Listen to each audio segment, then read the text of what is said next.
8 जून सन 1936 से लेकर आज 8 जून सन 2026 हमारी और आपकी अति प्रिय आकाशवाणी ने पूर्ण किए 9 दशकों की लंबी अविस्मरणीय यात्रा। रॉय के साथ रॉयल एफएम आप सबको देता है बहुत बहुत शुभकामनाएं और बधाइयां और याद करता है उन महापुरुषों को जिन्होंने नींव रखी ऑल इंडिया रेडियो यानी हमारी आकाशवाणी की। अगर आकाशवाणी एक विराट वटवृक्ष है तो उसकी जड़ों में उन प्रसारण कर्मी असंख्य तपस्वियों का परिश्रम है। लियोनेल फेल्डन जिन्होंने भारतीय प्रसारण व्यवस्था को दिशा दी, वॉल्टर कॉफमैन जिन्होंने 1936 में आकाशवाणी की अमर सिग्नेचर धुन रची, महान वायलिन वादक महली मेहता जिनकी उंगलियों ने उस धुन को अमर बना दिया, अमीन सयानी जिनकी आवाज हर घर की पहचान बन गई। ये है विविध भारती। मेलविल डिमेलो जिन्होंने महात्मा गांधी की अंतिम यात्रा का ऐतिहासिक आंखों देखा हाल सुनाया, और वे असंख्य उद्घोषक, प्रस्तुतकर्ता, कार्यक्रम निर्माता, चिंतक, तकनीशियन, संगीतकार, गायक, गायिकाएं, लेखक, नाटककार, station director, programme executive, transmission engineer, जिनकी पहचान भले ही इतिहास की पुस्तकों में कम हो पर उनकी मेहनत हर तरंग में जीवित है। और आज के इस विशेष दिन पर रॉय के साथ रॉयल एफएम पर एक ऐसे व्यक्तित्व से आपकी मुलाकात करवा रहा हूं जो किसी परिचय का मोहताज नहीं, उनकी आवाज ही पहचान है।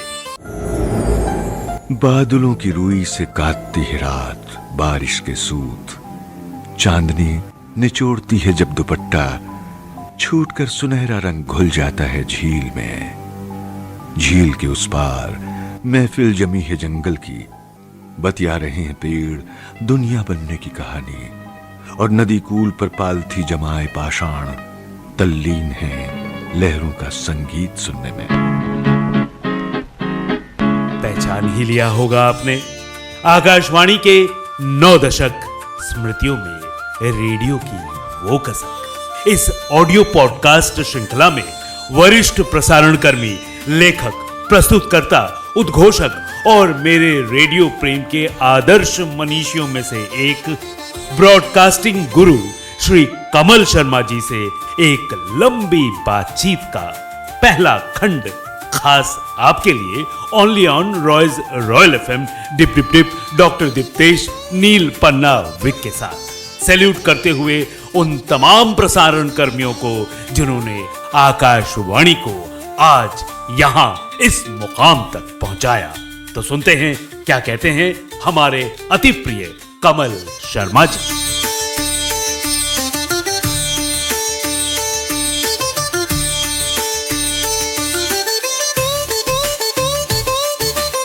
आकाशवाणी के 90 वर्ष 9 दशक की यात्रा, और आज हमारे मेहमान हैं कमल शर्मा। और भारत के कोने कोने में जहां आकाशवाणी की पहुंच है, जहां विविध भारती की पहुंच है, और भारतवर्ष के बाहर भी हमारे पड़ोसी मुल्कों में या देश विदेश में जहां इंटरनेट के माध्यम से अब आकाशवाणी पहुंच रही है, कमल शर्मा एक ऐसा नाम, एक ऐसा व्यक्तित्व, एक ऐसी आवाज जिसके साथ मेरा बचपन बीता है, फिर यौवन और उसके बाद कार्यस्थली में, कर्मस्थली में, और अब इस विशाल विहंगम आकाशवाणी के इतिहास को समेटे हुए अपने शब्दों में आज जब हम चर्चा कर रहे हैं आकाशवाणी के 90 वर्षों की इस लंबी यात्रा की, एक लंबी बातचीत हम करने के लिए तैयार हैं कमल शर्मा जी से। कमल जी, आपका बहुत बहुत स्वागत। और आप भारतीय रेडियो से जुड़ी सबसे जानी मानी आवाजों में से एक हैं। सबसे पहला प्रश्न आपसे यही जानना चाहूंगा कि आपका बचपन कहाँ बीता और किस तरह से आप रेडियो के प्रति आकर्षित हुए, हुए, आपकी शिक्षा और उसके बाद महाविद्यालय, हम आपसे जानना चाहेंगे आपके जीवन के आकाशवाणी से पहले की यात्रा। शुक्रिया डॉक्टर दीप्तेश जी, और साथ ही साथ आपके तमाम सुनने वालों को मेरा बहुत स्नेह और उनका अभिनंदन। शुक्रिया एक तो इस परिचय के लिए। देखिए, मेरी पैदाइश तो पंजाब की है, एक डिस्ट्रिक्ट है कपूरथला, और उसमें एक पंजाबी में उसको पिंड बोलते हैं, चेहड़ू एक जगह है, वहाँ मेरा जन्म हुआ। लेकिन वहाँ से फिर बाद में एक नाता मेरा बहुत ज्यादा गहरा हो नहीं पाया। पिता की नौकरी कुछ ऐसी थी, खाना बदोश जैसी, हम लोग कभी इस शहर में कभी उस शहर में, तो बचपन टुकड़ों टुकड़ों में उड़ीसा में बीता, फिर यवतमाल में बीता, महाराष्ट्र के शहर, वहाँ मेरी स्कूलिंग हुई, और दूसरी और 9वीं मैंने दिल्ली में की। उसके बाद बाकी की पढ़ाई जो है मेरी रायपुर में हुई, स्कूलिंग भी और कॉलेज भी मैंने वहीं से किया, और उसके बाद में मैं वहीं पर जो दूसरी सांस्कृतिक गतिविधियां थी उनसे मैं जुड़ा और थिएटर भी करता रहा। और फिर वहीं मुझे पता चला कि रेडियो में जो कुछ लोग काम करते थे वो थिएटर से भी जुड़े हुए थे, उनके जरिए रेडियो से मेरा परिचय हुआ, और मैं कैजुअल कॉम्पियर के रूप में वहाँ पर काम करने लगा, आकाशवाणी रायपुर। और मैंने 2-3 साल वहाँ काम किया। उसके बाद में वहीं पर एक पोस्ट निकली कनिष्ठ उद्घोषक कॉम्पियर की, उसके लिए मैंने अप्लाई किया। कुछ 600 कैंडिडेट थे, उनमें से मेरा सिलेक्शन हुआ, और मैं वहाँ 23 दिसंबर 1983 से मैं वहाँ रेगुलर हुआ, नियमित हुआ। और फिर वहाँ युवाणी कार्यक्रम से मैं जुड़ा था, और युवाणी के लिए बहुत सारे कार्यक्रम मैंने डिजाइन किए और बहुत सारे कार्यक्रम प्रस्तुत भी किए। वहाँ पर स्क्रिप्टिंग से लेकर के सब कुछ होता था, न्यूज रील के प्रोग्राम, ओबी बेस्ड प्रोग्राम होते थे, रेडियो सीरियल हैं, रेडियो नाटक हैं, और इसके अलावा वहाँ जो इंडस्ट्रियल ब्रॉडकास्ट है, श्रमिक जगत, उस कार्यक्रम में मैं बैठा, बच्चों के कार्यक्रम में मैंने भागीदारी की, और किसान भाइयों के कार्यक्रम से जुड़ा तो युवाणी कार्यक्रम से तो जुड़ा ही था। और इसके अलावा जो जनरल जो अनाउंसमेंट होती थी उसकी ड्यूटी भी मैंने की। तो इस तरह से एक बहुत लंबा अनुभव रहा। वहाँ से 1992 में मैं फिर अप्रैल में विविध भारती आ गया, और उसके बाद में फिर वहीं से मैं सेवानिवृत्त हुआ। कितनी लंबी यात्रा और कितने सारी मधुर यादें। और आपने जब युवाणी की बात छेड़ी, और शायद हम जितने भी ब्रॉडकास्टर हैं या कॉम्पियर हैं या अनाउंसर हैं या आरजे हैं, हम सब की यात्रा आकाशवाणी से और युवाणी से हुई है, और बहुत कुछ सीखने को मिला, बहुत कुछ सीखने को मिला। और आप तो आइकॉन हैं हम सब के लिए, लेकिन कमल जी, आपकी आवाज में जरा सी भी झलक नहीं है पंजाब के भाषा की, और हिंदी इतनी शुद्ध, इतनी त्रुटिहीन। मेरा प्रश्न, और क्योंकि हम आज के युवाओं को जो कि मीडिया की फील्ड में आना चाहते हैं, मास मीडिया की ट्रेनिंग कर रहे हैं, और आजकल हर गली मोहल्ले में आरजे ट्रेनिंग शुरू हो गए हैं, जबकि हमने जब ये यात्रा शुरू की, और हमसे पहले आपने जब ये यात्रा शुरू की, हमने तो आपको सुन सुन के या आकाशवाणी के रेडियो चैनल से न्यूज और आकाशवाणी के समाचारों को सुन सुन के, कार्यक्रमों को सुन सुन के, विविध भारती को सुन सुन के हमने समय की जानकारी ली, हमने कार्यक्रमों के लहजे को, फिलॉसफी को, दर्शन को, सब कुछ जाना।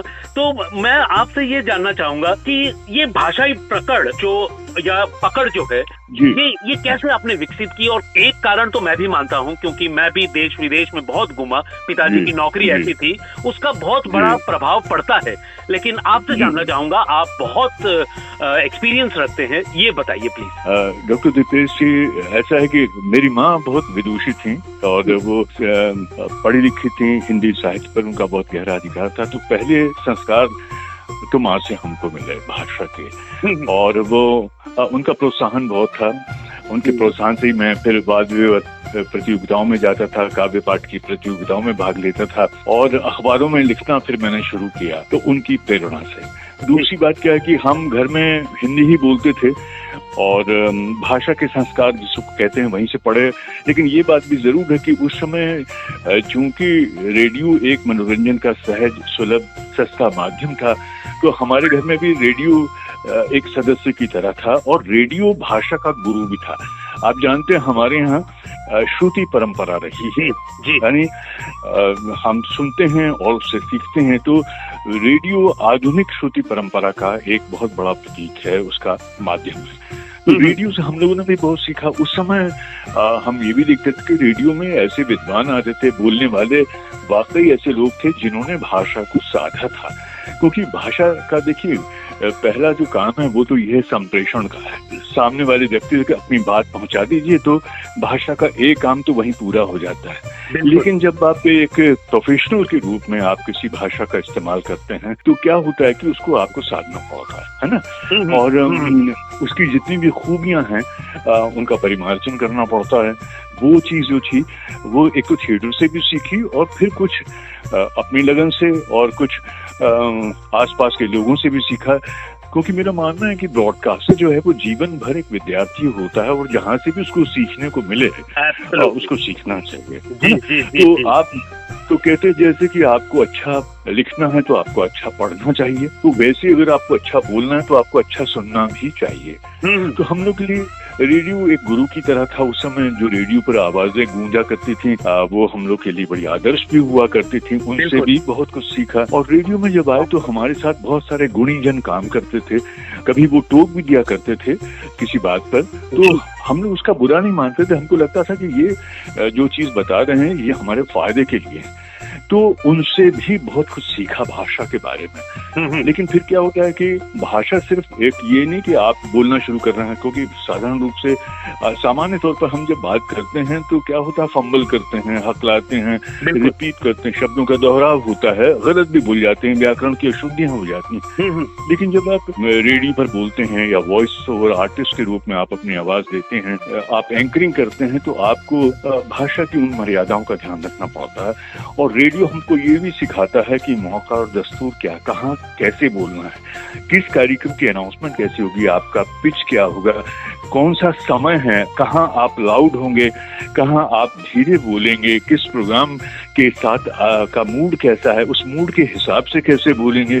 इन सब चीजों के संस्कार भी आपको रेडियो देता है। बिल्कुल बिल्कुल, बहुत बहुत सही बात आपने कही है। इस बात से जुड़ते हुए मैं आपको पिछले पुराने आपकी यादों में ले जाना चाहता हूँ कि पहला कार्यक्रम, पहले दिन एज एन एंकर, भले वो आपने युवाणी से शुरुआत की या कहाँ से, जहाँ से आपने आकाशवाणी रायपुर की आपने बात की, उस दिन की कुछ यादें, वो पहला संस्मरण, कैसी आपकी भावनाएं थी माइक्रोफोन के सामने स्टूडियो में? उस समय तो ईयरफोन भी नहीं होते थे शायद। जी जी, ये मान के चलिए कि आप 9वें आसमान पर थे।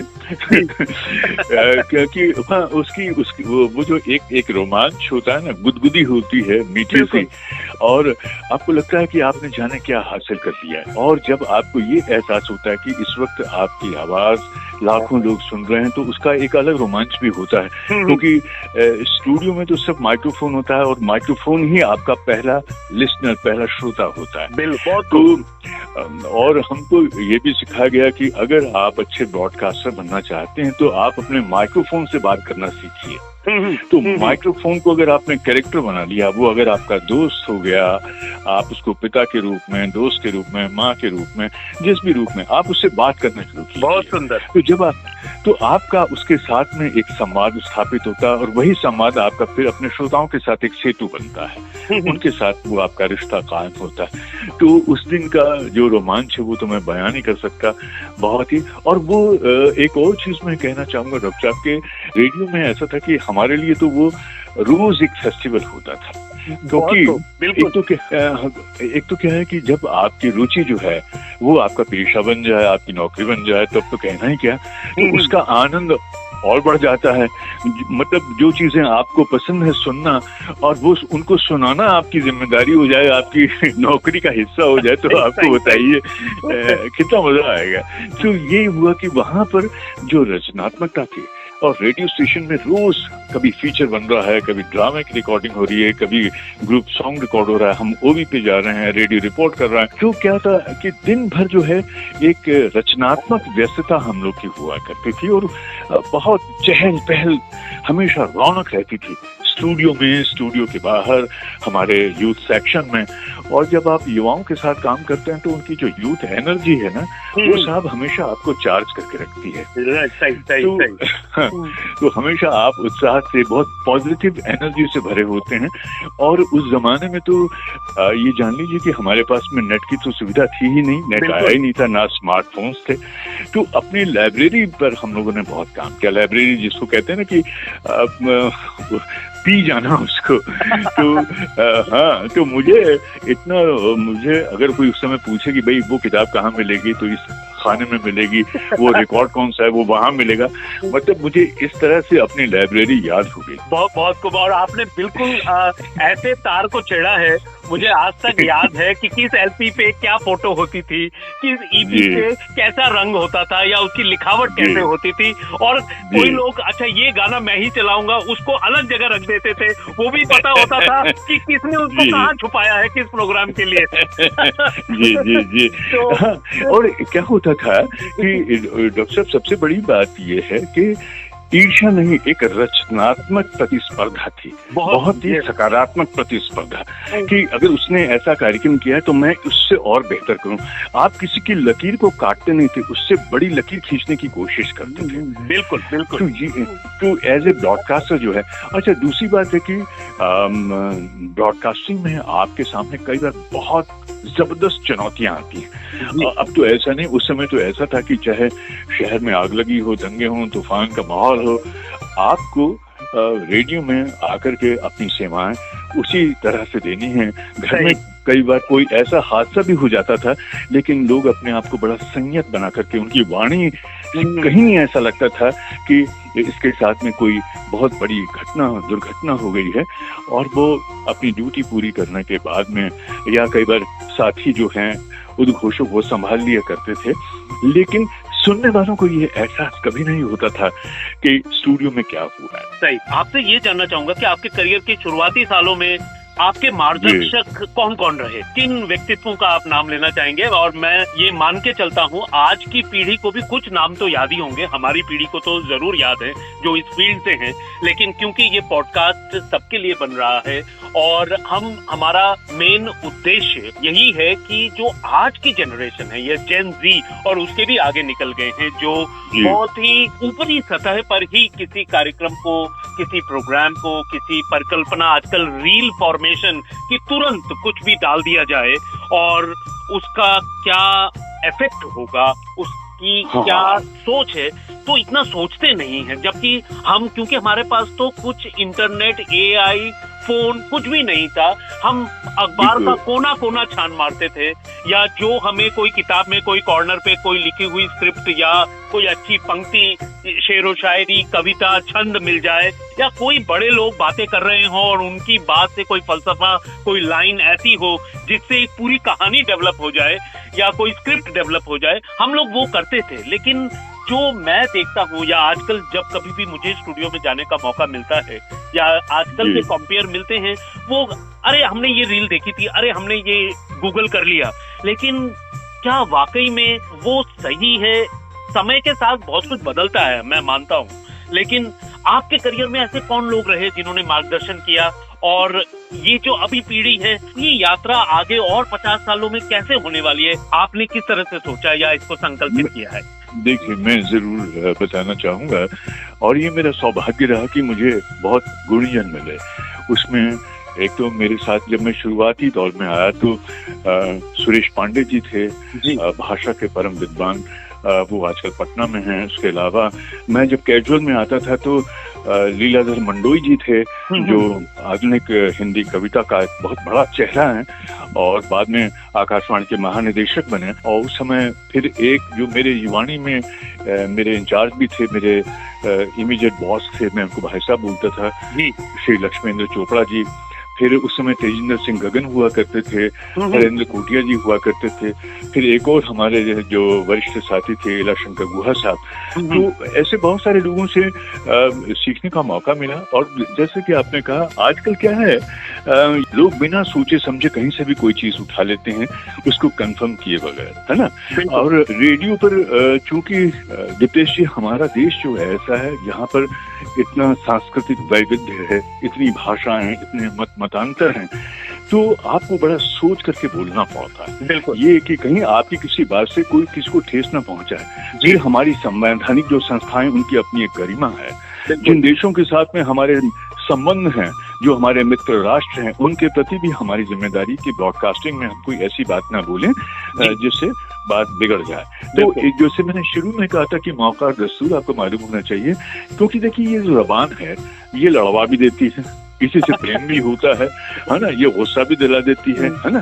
तो कई बार क्या होता है, कहते हैं ना कि जो बीता हुआ वक्त जो है वो गुजरा हुआ वक्त लौट के नहीं आता, और जो आप छोड़ा हुआ बाण और बोले हुए शब्द जो हैं वो लौट के नहीं आते। बिल्कुल, कई बार वो बहुत गहरा घाव कर देते हैं। इसलिए रेडियो पर हम लोग को बहुत कुछ चीजें जो थी वो अलिखित होती थी, लेकिन वो निर्देश थे एक तरह के कि ये करना है और ये नहीं करना। जी, एक तो ये बहुत, उससे क्या होता है कि आप जीवन भर बहुत संतुलित होकर के बोलते हैं, बहुत सोच समझ करके तौल करके बोलना आपको। फिर दूसरी बात है कि आपको संगीत की समझ आने लगती है।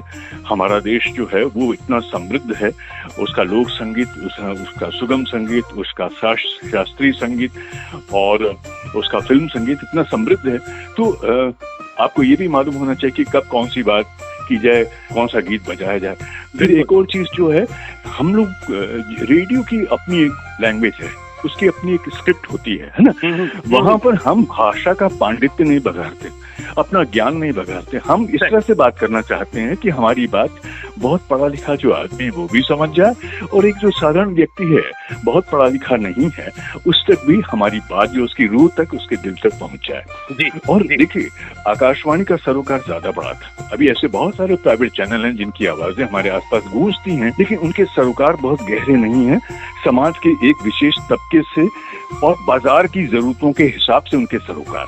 बिल्कुल। लेकिन रेडियो जो था उसके सरोकार में वो किसान भाई थे जिन तक महंगी पत्रिकाएं या अखबार नहीं पहुंचते थे।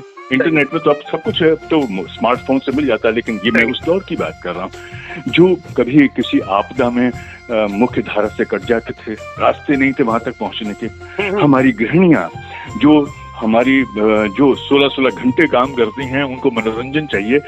अब तो हालात बदल गए हैं।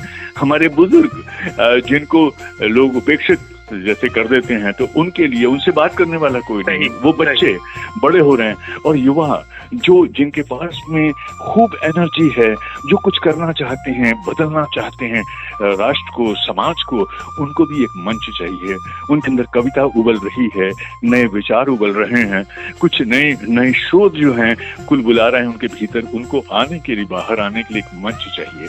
तो फिर हमारे फौजी सैनिक हैं, फौजी साथी हैं, उनके साथ हमने देश को खड़ा किया। तो हमारे सरोकार जो थे वो उनसे ज्यादा गंभीर थे।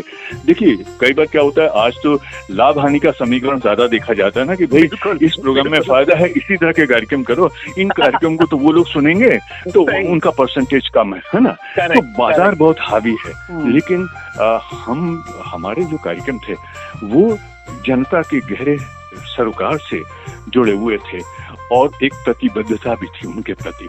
इसलिए एक और चीज है कि जो आकाशवाणी ने एक बड़ा काम किया, लोकल डायलेक्ट में जो स्थानीय बोलियों में भी कार्यक्रम किए, ताकि उसकी जो जरूरी चीजें हैं, जो हम कहते हैं कि बहुजन हिताय बहुजन सुखाय, तो प्राइमरी चैनल में तो ये है कि शिक्षा, सूचना और मनोरंजन। बिल्कुल, विविध भारती में मनोरंजन ज्यादा प्रधान है, लेकिन हर समाज के हर तबके को साथ में लेके चलना, उन तक सरकार की कल्याणकारी योजनाओं की जानकारियां पहुंचाना, इसके अलावा जो जरूरी चीजें। फिर एक और चीज जो सबसे बड़ी बात है, आज समाज में बहुत बदलाव आ गया है, लेकिन उस दौर में समाज बहुत सारी कुरीतियों से भी लड़ रहा था। सही कहा है ना। तो उनके प्रति भी अंधविश्वास हमारे समाज की बहुत बड़ी एक कमजोरी थी, शत्रु था। तो इन बुराइयों को दूर करने के लिए, और भी बहुत सारी सामाजिक बुराइयां, उन पर केंद्रित नाटक, उन पर केंद्रित छोटी छोटी झलकियां, वार्ताएं, उनके जरिए समाज के अंदर जागरण की एक लहर जो है वो पैदा की गई, और एक बहुत बड़ा सकारात्मक बदलाव हमारे समाज में आया, समाज का नवनिर्माण हुआ। तो एक सांस्कृतिक चेतना भी लोगों में आई, साहित्यिक चेतना, क्योंकि सबके पास किताबें नहीं थी, पढ़ने के लिए पैसे नहीं थे, तो रेडियो ने उन तक विश्व साहित्य की बेहतरीन कृतियां अपने कार्यक्रम के जरिए पहुंचाई। वरिष्ठ प्रसारण कर्मी श्री कमल शर्मा जी से बातचीत जारी रहेगी।